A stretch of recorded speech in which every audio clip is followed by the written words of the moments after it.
Hello and welcome to Access, Rutland County's community news magazine, brought to you by our local healthcare provider, the Rutland Regional Medical Center. I'm your host, Amanda Wheeler, coming to you today from the Chittenden Dam, where last weekend Vermont Adaptive used this reservoir as its training facility for summer volunteers. More on that in just a minute. RHS students put on their landscaping hats to help local seniors.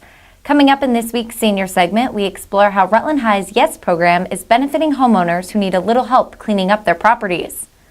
Plus, planting crabapple trees. High school students join area volunteers to assist Rutland Blooms in beautifying a city street. Vermont Adaptive Ski and Sports is a year-round nonprofit that provides recreational opportunities for folks with disabilities. In the past, we've shown you stories about how the organization helps athletes wanting to learn to ski and participate in winter sports. But that's not all Vermont Adaptive does. It has vast activities for folks to take part in year-round. Recently, more than a dozen folks turned out to learn how to become Vermont Adaptive summer volunteers. The training session took place here at the Chittenden Reservoir. On a sunny Sunday morning, 17 volunteers, some returning, some new, turned out to learn how to become a trained volunteer for Vermont Adaptive. What a lot of people don't know is, let's think about it. Once winter ends, do you want to stop doing things? No, I don't think so. You want to do even more. So you want to get outside, you want to go paddling, you want to go sailing, you want to go cycling, you want to go hiking, you want to go camping. Those are all things that all of us want to do. And just because someone has a disability and, you know, they don't want to be limited by their activities either. During the summer months, the organization welcomes groups to kayak and canoe, sail on Lake Champlain, and cycle across the region. The training session teaches volunteers how to provide a safe and fun atmosphere for Vermont Adaptive participants. We have some new volunteers here, and we also have volunteers that have been with us during this, the winter season. So we're going to be doing some basic training. A lot of it is based around safety. Naturally, Vermont Adaptive is all about safety, fun, and progression. So the safety piece is really important. We want to make sure that when someone's out with us, it doesn't matter if they're skiing or they're biking or they're paddling, that they get the opportunity to have a safe experience. Second thing is going to be fun. So all of us are really passionate about what we do here at Vermont Adaptive. We're all very outdoorsy. Some of us come from very diverse backgrounds. We have a lot of folks who work within social services fields and those types of things. But to apply those types of things in a recreational sense, often it takes a little bit of training. So that's kind of what we're doing here today. A big lesson of the day for new volunteers was learning how to rely on others to coach them through the water. Blindfolded, the volunteers were essentially learning what it's like to rely on others when you can't see. The technique helps the volunteers grasp a real understanding of what some of their visually impaired participants experience. This weekend, you can help ensure Vermont Adaptive can continue to thrive and help folks with disabilities be able to enjoy all recreational activities we all sometimes take for granted. Saturday, June 21st, the Long Trail Century Ride, a 20, 60, and 100-mile cycling event, will raise money for the organization to fund its programs, provide scholarships, and buy specialized equipment. Last year, the event raised $75,000. This year, the organization is hoping to crush last year's amount, setting a goal of $125,000.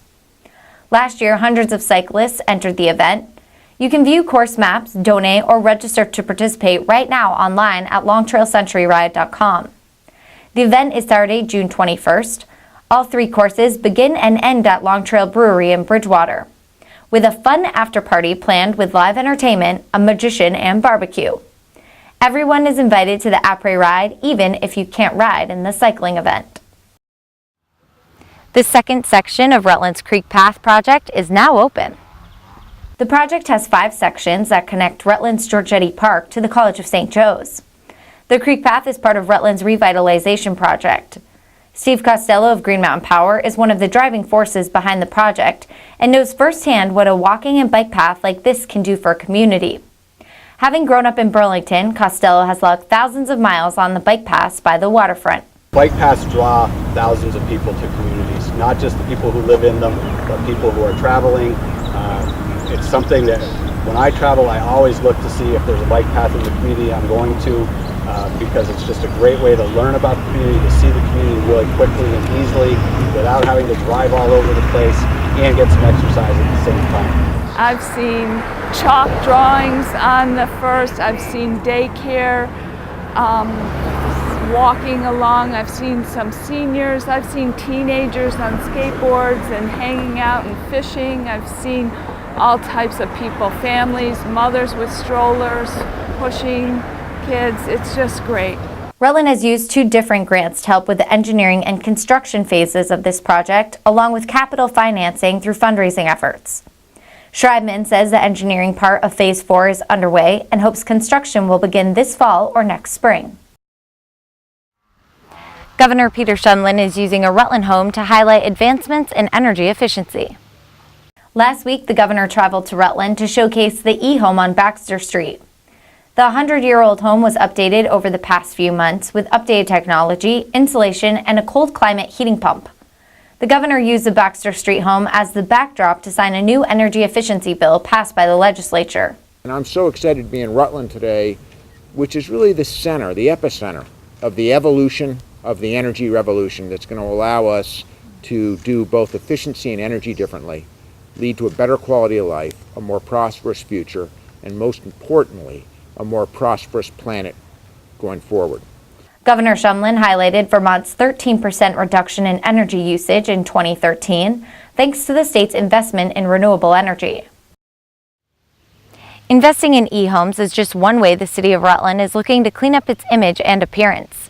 In a larger effort, Project Vision, a diverse coalition of more than 100 social and health service agencies and organizations, are teaming up to form a united front and address the drug-related challenges facing our community, with the local goal of making Rutland one of the healthiest, safest, and happiest communities in the nation. To support its efforts, Table 24 owner and chef Stephen Sawyer held a fundraising golf tournament with all funds going to Project Vision. You know, Project Vision, I really enjoy the reality that they've, you know, it's rather than have our head in the sand as a community, I really truly respect the fact that we're addressing our challenges head on. I think the group of people and the breadth of the people that are involved in it, I think is simply amazing. And it's not just law enforcement, it's not just faith-based people, it's really everybody like myself. And if there's one message we're trying to get out today, it's that anybody and everybody in our community can do some good. It could be as simple as picking up some trash on the sidewalk, opening a door for an elderly person. Just every day you're alive, try to do something good and pay that forward. And that's really the message that we're trying to get out today. The tournament attracted more than 24 teams and even more whole sponsors. The golf outing is the second one held by Sawyer. His first, held last June, was in celebration of the restaurant's 5th anniversary. Money from the tournament and silent auction, more than $15,000, was donated to the Purple Angel Foundation in honor of Carly Farrow. Sawyer says he's honored to hold the golf tournament in support of the community that's kept the doors to his restaurant open. It's really a great testament to the community of Rutland, how quickly it sold out. We have almost 2 hole sponsors per hole this year. The enthusiasm for the golf tournament was really remarkable. And I think it just says a heck of a lot about the community of Rutland. Rutland City Police Chief James Baker, a member of Project Vision, says Sawyer's commitment to the community is evident. You know, we're so honored. Steve Sawyer and his staff have put a lot of work into this, and you know, when I look at the city of Rutland and we talk about quality of life, sometimes we focus on crime issues and we don't look at the other factors that make Rutland such a great city. Steve's an example of it. I was talking to him earlier. The kind of risk that he took personally and financially to open up the restaurant, add to the quality of life downtown, cannot be overstated. And then for him to do the fundraising tournament and give the funds to Project Vision this year, we are so appreciative of that. We're at a point in Project Vision now where we're really starting to focus on projects and priorities that are going to require some funding. And Steve stepped up to the plate, and we're so honored to have his support in doing that. While Project Vision works to rid the drug problems plaguing the city, Rutland Blooms is continuing with its positive work, planting flowers and trees across blighted areas in the city. Last week, Rutland High School Yes Plan students working on a community service project teamed up with volunteers from area businesses and organizations to plant 75 crabapple trees along Western Avenue and West Street, just across from the Village Snack Bar. The trees shield the railroad tracks below and provide shade to the area. Local volunteers got out from behind their desks and classroom chairs last week, trading in pen and paper for shovels and gloves. We've been doing community service all around Rutland, and today we are planting trees along the road. Hewitt is part of a year-end studies program with Rutland High School that takes part in community service projects. She, alongside a number of fellow classmates, believe planting trees is a great way to get them out into the community and to do something positive. Today we're planting trees down here to make it look better.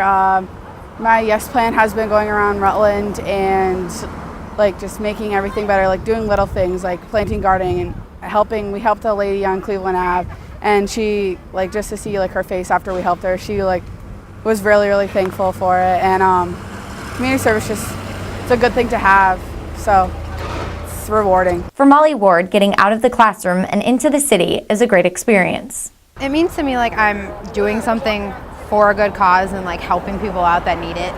And I really enjoy it because it makes me happy to see a smile on their face when I'm done with my work and how happy they are that I did it. Planting of the crabapple trees is just the latest project completed by Rutland Blooms. Last fall, the organization's volunteers planted thousands of daffodil bulbs along the fence on Woodstock Avenue. High school students aren't the only area kids getting their hands dirty. Last week, 8th grade students from Rutland Middle School worked in the West Street Cemetery to clean up brush, trim bushes, and repair gravestones. This is the 4th year Rutland Middle School students have spent time cleaning up area cemeteries. This year, Tom Giffen, one of the city cemetery commissioners, put the kids to work collecting brush and repairing broken stones. Giffen says there are more eyes on the West Street Cemetery these days due to the proximity to the farmers market and train car. We cleaned the east fence line today, and our plans to do a bunch of stone repairs. This particular cemetery has been has had a history of vandalism since the 1800s. Many of the founding fathers of the city of Rutland are buried here. The students also worked in the cemetery on North Main Street earlier in the week. While the White House continues its push to require more nutritious meals in school lunch programs across the nation, one local elementary school is hoping an on-stage performance will help educate its students about healthy eating. Food Play is a production company, and they've gone all over the country. They've even won an Emmy. They go to all different schools, and they present fun ways to eat, healthy food, healthy choices, with a very interactive and entertaining kind of presentation. The Food Play shows students how to select healthier options when given the choice. For most young kids, the sugary items look more appealing than fruits and vegetables. A lot of them make their own choices when it comes to eating, and they choose sugary snacks over healthy vegetables and fruits, and a lot of them drink soda. And so this presentation, to get them early, starts them off and so that they have a very healthy lifestyle, and they start early picking really good choices and eating healthy, and that'll help them for the rest of their life. The Food Play was made possible thanks to a grant from Hannaford. For Clarendon Elementary, bringing the traveling troupe in to perform was a big deal. We do assemblies, on important topics, student safety, child safety, but this is really the first one we've done to this degree, at least recently, in regards to food choices and healthy living and eating. So yeah, we'll definitely do it again, but this is the first in a little while. So.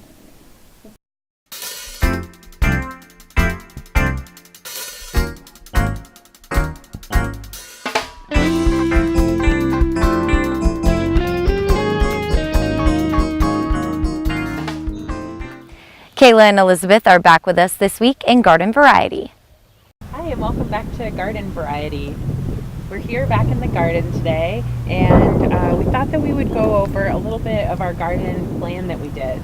So every year we usually like to sit down. It's nice to do it sometimes in the winter because it's a good thing to look forward to when springtime comes in summer. Think about what you're going to be planting.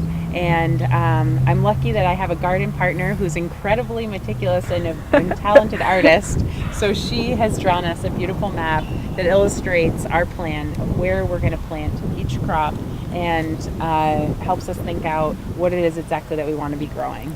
You don't have to be an artist or really even very meticulous to do this. The trick that I found is to use grid paper. I'm not actually much of a spatial thinker, so I had trouble thinking of how many things we could fit into each of our beds. And we first listed all the plants that we wanted in the garden this year, and then gridded out our beds by their length and width, and did some research to figure out how much space each plant would need to be planted from its neighbors. And then we were able to figure out realistically what we could fit into the garden this year.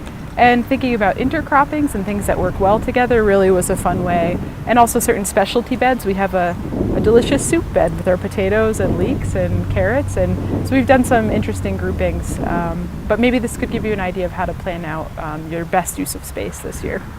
Yeah, and it's also helpful if you're not familiar with some vegetables and you've never grown them before. Often we recommend actually taking a seed packet and looking at the back of that seed packet, and generally any seed packet is going to tell you how long it takes for a seed to germinate. It's going to tell you the spacing of how you want those plants, those seeds to be separated in a bed. So this is an incredibly useful piece of information. So even you can sit down with your old seed packets from the year before, and when we have our map out, that will also help us figure out how much space we're going to need and how many things can fit in there. So it's a really fun activity. Yeah, and we're learning that the more we plan, the more we can get out of our garden. So it would be a good thing to try at home as well, especially for limited space. So good luck with your planning, and we'll see you next week.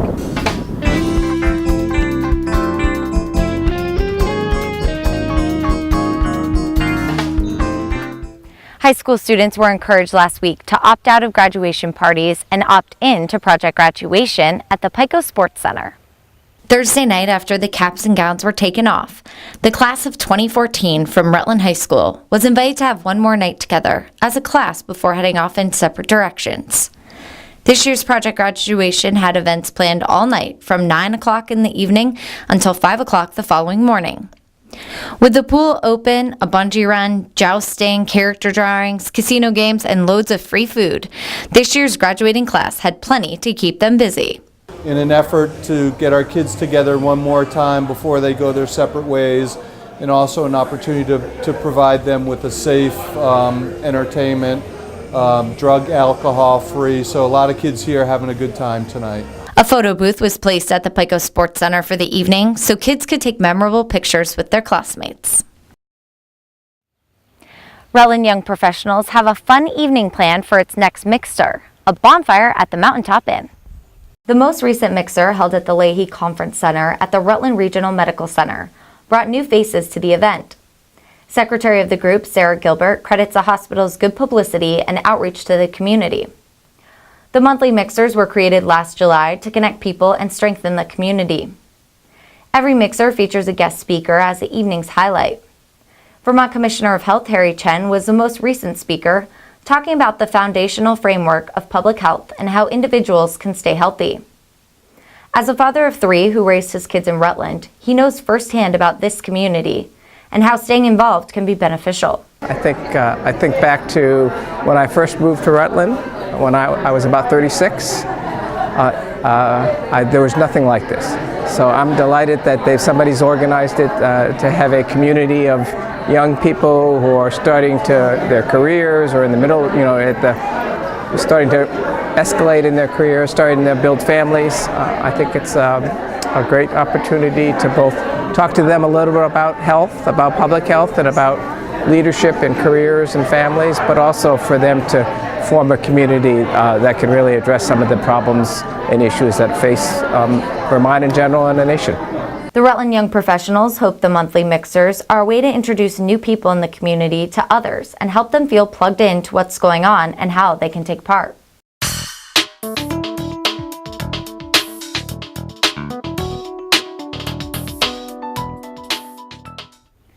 The Rutland Recreation Department is encouraging all of us to go outside and play.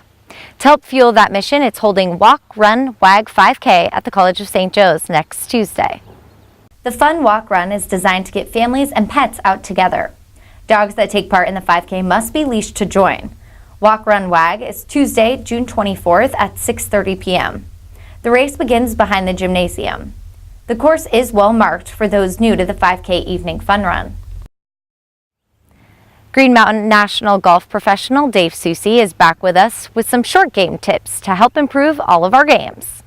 Hi, Dave Soucy, General Manager, Head Golf Professional here at Green Mountain National in Killington, Vermont, here with another golf tip to help you play better golf. Today we're going to work on the short game. You can save a lot of strokes if you can chip it close and then make the putt. Okay, so a couple of options here. I've got 3 balls And I've got 3 flags here, and it depends on the shot you want to hit. But for example, if you're real close, just off the green, you're probably better off putting. Your worst putt is normally going to be better than your worst chip, okay? If you've got some distance to carry, a hazard in front of you, a bunker, you're probably better off using a sand wedge to get it up in the air. If you've got a lot of green to work with, you can get it on the ground as soon as possible and let it roll. But today we're going to talk about the basics of the short game, and we'll get deeper into those in later golf tips. So, I've got a 52 degree or a gap wedge here in my hand. We want to grip, first we want to grip down on the club. Don't hold the handle here, grip down on the club. Hands in front of the golf ball. I'll go this way for a little better view. Hands in front of the golf ball, ball middle to back of your stance. Weight forward slightly. The whole key is you have to hit the golf ball first. If you hit behind the golf ball, it's not going to come out very good. The other thing we need to do is we're not going to use a lot of wrist. We're going to use mostly arms, just a little bit of hip movement, and the hands are going to be used only to fine-tune the power and to give you a little bit more touch. So I'll chip a couple over here to this hole.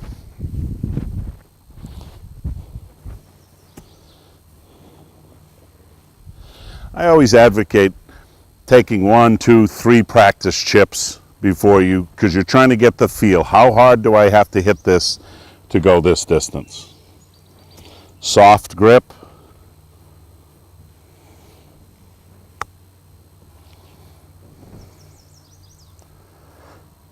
Not bad, didn't break quite as much as I thought it might.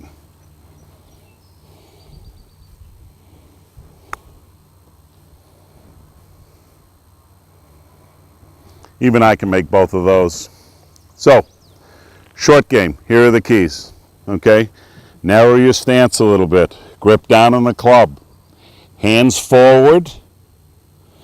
Ball position, the ball should be the middle to the back of your stance. Soft grip. Hit the golf ball first and try to always accelerate through the golf ball. Don't decelerate or slow down.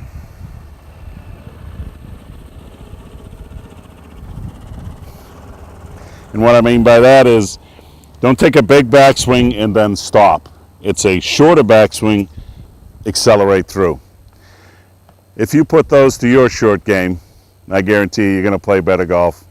Here's another golf tip from Green Mountain National and PEG TV. A Senior Moment is brought to you by Care Plus, a private in-home care program from Rutland area visiting nurses, keeping you safe and independent at home. Area seniors from across Rutland County are getting some help from high school students. The year-end studies program, titled Aging Together, connects today's youth and seniors to help with household projects outdoors. We've been organizing a project now for about a month, and it's with the YES program, the year-end studies program at the Rutland High School, and it's called Aging Together is the project title. And we are getting 25 different students, as you can see behind me, and they are doing volunteer work for seniors around the county, and they're doing yard work that seniors can't do anymore. But the most important thing about the project is to connect with the seniors, you know, that's why it's called Aging Together, to connect with them, to bond with them, and give back for what they've given to us, you know, over their lives. Last week, students spent hours at this home on Baxter Street, helping out its owner, Joyce Underwood, with several outdoor tasks. It means a lot because I want to tell you, I'm a single woman. I live alone. I'm very independent. I've always done everything for myself. I mean, I tore my MCL last summer mowing the thing. So to have all this young energy and stuff, I mean, this one big cleanup, it's like something I can maintain, you know? And it's because I'll be 70 in 3 years, and it's like, I might not be able to do it anymore. I keep saying I'm going to hire a cute pool boy. But anyways, so in the meantime, I mean, they are just wonderful and receptive, and I just said, this is what I want. I'm not a fanatic about if they, It's just that with arthritic hands, and I have such arthritic hands at my back, when I mow the lawn or do anything, I'm on my recliner and a heating pad for the rest of the day. So, I mean, it's really, I didn't want to face the fact when it was available that I'm old, older, seasoned, and that I need help. But I guess I do, and it's just like nice to have all these young people here. Homeowners aren't the only ones benefiting from the program.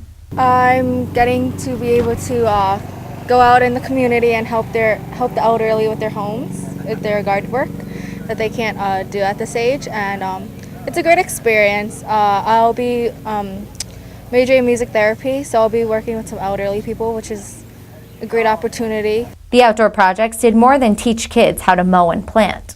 Well, they're a great bunch of kids, and they're very personable, and I love people anyway, so it's so easy to talk to them. And I just told them about my experience, that I graduated from Rutland High, and I'll be 50th reunion next year. So, you know, and asking about their college and interchanging, like I never went back till I was 47, so it's kind of good, you know, it's good energy. I'm hearing stories from past experience in high school when she went to Rutland, so it's very entertaining and very nice to know them. Aaron Brush, the volunteer coordinator for the Southwest Council on Aging, says he's getting amazing feedback from seniors about the program. Almost every senior that we've dealt with thus far has been so grateful and thankful for us to come by. They've been out there, you know, sitting with us and talking with the kids, and just because they can't do it anymore, they love to connect with the youth like this. They love to see these kids do this, and they even give them pointers and stuff like that. And it's just been a great project thus far.